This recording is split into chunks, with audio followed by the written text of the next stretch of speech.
Greetings all. இன்னைக்கு நம்மளோட social science கிளாஸ்ல நேச்சுரல் ரிசோர்சஸ் இந்த லெசனோட நோட் ஆக்டிவிட்டி பார்க்க போறோம். நம்ம லாஸ்ட் 2 செஷன்ஸ்ல என்னென்ன பார்த்திருந்தோம்? நேச்சுரல் ரிசோர்சஸ் இந்த லெசனும் அண்ட் இந்த லெசனுக்கான ரீடிங்கும் பார்த்திருந்தோம் இல்லையா? இப்போ நோட் ஆக்டிவிட்டி பார்க்க போறோம். ஓகேவா? Shall we start? ஃபர்ஸ்ட் நம்ம பார்க்க போறது இந்த லெசன்ல நம்ம பார்த்திருந்த நியூ வேர்ட்ஸ் அண்ட் அதோட மீனிங்ஸ் பார்க்க போறோம். Resources. First word என்னது? Resources, which means வளங்கள். என்னென்ன வளங்கள்லாம் இந்த லெசன்ல நம்ம பார்த்தோம்? இயற்கை வளங்கள், நேச்சுரல் ரிசோர்சஸ். இந்த லெசனோட டைட்டில் என்னதுதான்? Natural resources. வேற என்ன பார்த்தோம்? Renewable resources, non renewable resources. தீர்ந்து போகக்கூடிய வளங்கள், அதை தான் என்னன்னு சொல்லுவாங்க? Renewable resources. தீர்ந்து போகாதது என்னது? Non renewable resources. And then second word environment, which means சுற்றுச்சூழல். Third one trade. Trade னா என்னது? வர்த்தகம். நம்ம லெசன்ல பார்த்தோம் இல்லையா? சில கண்ட்ரீஸ் வந்து அவங்க கிட்ட நிறைய இருக்கிற நேச்சுரல் ரிசோர்சஸ மித்த கண்ட்ரீஸ்க்கு ஷேர் பண்ணுவாங்க, அதாவது கொடுப்பாங்க. ஏன் கொடுப்பாங்க? அவங்களுக்கு தேவையான மித்த இயற்கை வளங்களை வாங்கிக்கிறதுக்காக. அதுதான் என்னன்னு பார்த்தோம்? ட்ரேடிங் அப்படின்னு பார்த்தோம் இல்லையா? ஸோ ட்ரேடுன்ற வேர்டுக்கு என்ன அர்த்தம்? வர்த்தகம் அப்படின்னு அர்த்தம். ரினியூவபிள் அப்படின்னா புதுப்பிக்க கூடியது. எக்ஸாஸ்டபிள் அப்படின்னா தீர்ந்து போக கூடியது. இன்எக்ஸாஸ்டபிள்னா தீர்ந்து போகாதது. ஓகேவா? ஃபாசில் ஃபியூவல் அப்படின்னா அதுக்கு எக்ஸாக்ட் தமிழ் மீனிங் என்னது? புதைப்படிவ எரிபொருள். எதெல்லாம் நமக்கு மண்ணுக்குள்ள புதைஞ்சு ஹை ப்ரெஷர் அண்ட் ஹீட்ல ரொம்ப நாள் கழிச்சு ஃபியூவல்ஸா கிடைக்குதோ அது என்னன்னு சொல்லுவாங்க? புதைப்படிவ எரிபொருள். இங்கிலீஷ்ல ஃபாசில் ஃபியூவல். என்னென்னலாம் இதுக்கு நம்ம எக்ஸாம்பிளா பார்த்தோம்? ஃபாசில் ஃபியூவலுக்கு கோல், பெட்ரோல், இதெல்லாம் ஃபாசில் ஃபியூவலுக்கு எக்ஸாம்பிள்ஸா பார்த்தோம். இந்த கோல், பெட்ரோல் எல்லாம் நம்மளால டைரக்டா யூஸ் பண்ண முடியுமா? லைக் ஏர் அண்ட் வாட்டர் மாதிரி முடியாது இல்லையா? அதை என்ன பண்ணணும்? ப்ராசஸ் பண்ணணும். அதாவது அதை சேஞ்ச் பண்ணணும். நம்ம யூஸ் பண்றதுக்கு தகுதியா அதை சேஞ்ச் பண்ணணும். சேஞ்ச் பண்றோம் இல்லையா? அதை என்னன்னு சொல்லுவாங்க? ப்ராசஸ் அப்படின்னு சொல்லுவாங்க. அதை ப்ராசஸ் பண்ணி நம்ம யூஸ் பண்றோம். Next word separated.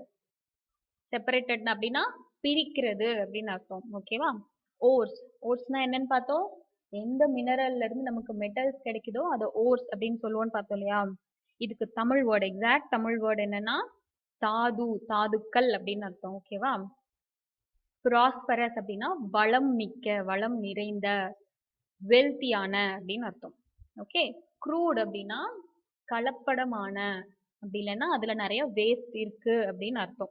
நமக்கு பெட்ரோல் வந்து எர்த்ல இருந்து எடுக்கும்போது என்ன ஃபார்ம்ல கிடைக்குதுன்னு பார்த்தோம்? க்ரூட் ஃபார்ம்ல தான் கிடைக்குதுன்னு பார்த்தோம் இல்லையா? விச் மீன்ஸ் என்னது? அதுல நிறைய தேவையில்லாத மிக்சர்ஸும் இருக்கு.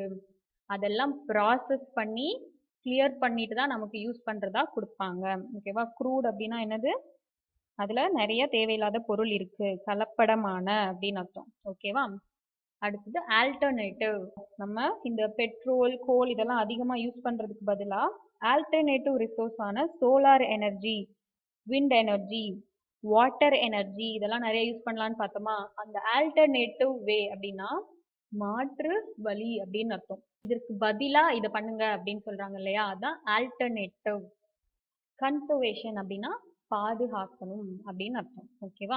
நம்மளோட நேச்சுரல் ரிசோர்சஸை நம்ம தான் கன்சர்வ் பண்ணணும், அதாவது பாதுகாக்கணும்னு லெசன்ல பார்த்தோமா? And then reduce. ரெடியூஸ்னா குறைக்கணும்.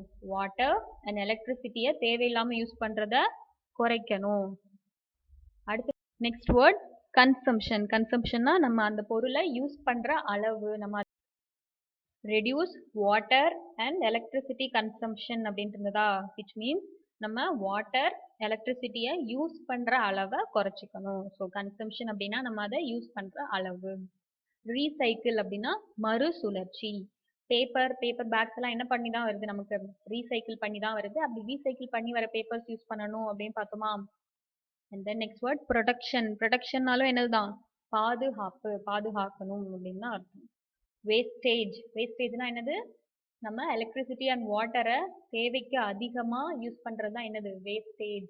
தேவையில்லாம யூஸ் பண்றோம் இல்லையா? தேவைக்கு அதிகமானா அது என்னது? தேவையில்லாதது தானே? தேவையில்லாம யூஸ் பண்றது, that is wastage. And then industrialisation அப்படின்னா தொழில்மயமாக்குதல். நம்ம நிறைய இண்டஸ்ட்ரீஸ் அண்ட் ஃபேக்டரிஸ் பில்ட் பண்ணிட்டே போயிட்டு இருக்கோம் இல்லையா, அதான் என்னது இண்டஸ்ட்ரியலைசேஷன். நம்ம நெக்ஸ்ட் பார்க்க போற டாபிக் வந்து define the following terms. First one, define natural resources. First என்ன பார்க்க போறோம்? Natural resources. Natural resources are the resources given to us by nature. We get that from earth and environment around us. Example, air, land, water, plants, wind, animal life, sun, etc. Second question, define renewable resources. Renewable resources are the ones that can be used again and again. They are inexhaustible. Example, wind, sunlight, and water. Okay, third question, define non-renewable resource. Non-renewable resources are the ones that do not grow or come back. Once these resources are used up, it takes very long time to replace them. And then fourth one, define fossil fuel. Fossil fuel is one of the non-renewable resources. It takes millions of years to be formed from the dead and preserved remains of any living organism like plants and animals. இன்னைக்கு நம்மளோட இந்த note activity செஷன்ல நம்ம new words and define the following டேர்ம்ஸ்ல 4 questions பார்த்தோம் இல்லையா. நம்மளோட next செஷன்ல short answers and long answers பார்க்கலாம். நீங்க அகைன் புக் ரீட் பண்ணி define the following terms and new words உங்களால ஃபைண்ட் பண்ண முடியறதெல்லாம் கூட நோட் பண்ணி வைங்க. நம்ம நெக்ஸ்ட் செஷன்ல பார்க்கலாம். Okay, have a nice day. Thank you.